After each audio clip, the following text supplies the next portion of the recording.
Na školu vzpomínáme, to byly nejbáječnější léta. My jsme byli vlastně ještě druhý ročník odveleni do Lán, protože tam vlastně druhý ročník ekonomické fakulty působil.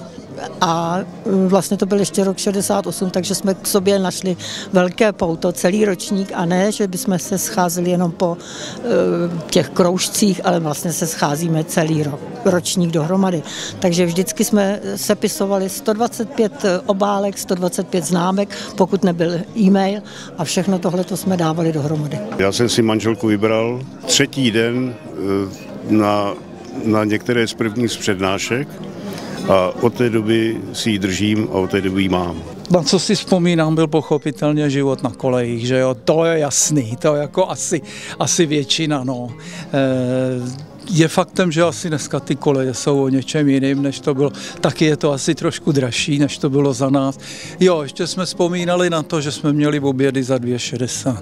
No je to tady jednak stále krásné, jednak je tady veliká proměna, protože vidět, že se tady investovalo hromada prostředků, řada fakult, speciálně ekonomická a další se rozrostly do státních rozměrů, že člověk nechápe, kde se na to tady vůbec bere peníze. Když se sem vejde, tak fura zeleně. Není tu vítr, který tady byl věčně. A to by byl ten první dojem. A ten druhý dojem je, že se i rozšířily budovy. Tady vyrostly nový, rozšířilo se, aula se obláštila. No, je to zkrátka nádhera. Opravdu obrovský rozdíl, i když se nám tehdy taky líbilo, protože tady bylo sportoviště, bazén, všechno, byla menza krásná, ale teď je to úžasný kampus, který prostě září květinama a zelení. Po absolvování školy a po základní vojenské službě jsem nastoupil jako vedoucí hospodářského střediska státního statku. Pak jsem se vypracoval během krátké doby na ředitelství státního statku, kde už mi nebyla souzena pozice náměstka ředitele, protože jsem už po několikáté odmítl vstoupit do komunistické strany. Dal jsem výpověď bez udání důvodu a 13 let jsem projektoval pozemkové úpravy jako vedoucí projektant.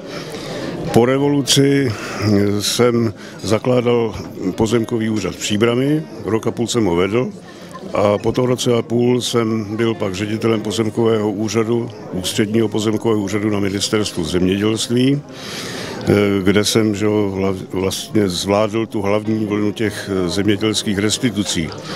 No, mimo to jsem byl i 19 let zmocněncem vlády pro řešení vlastnických vztahů k pozemkům v českopolském pohraničí, a to až do důchodu. Pracuji ještě do dneska, pracuji jako vědecký pracovník ve Výzkumném ústavu živočišné výroby v Praze 10 v Uřiněvsi.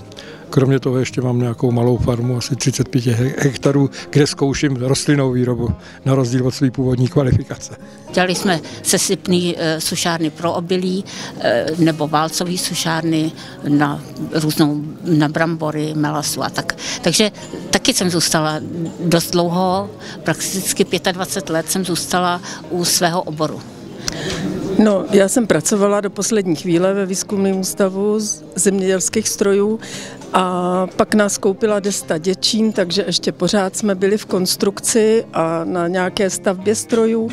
A nakonec jsem skončila taky v překladatelské agentuře, kde jsem ale jenom organizovala, přijímala, vydávala překlady a tak dále, zajišťovala tlumočení. No tak je pravda, že já jsem se trošku trhnul teda jako od zemědělství, od meliorací.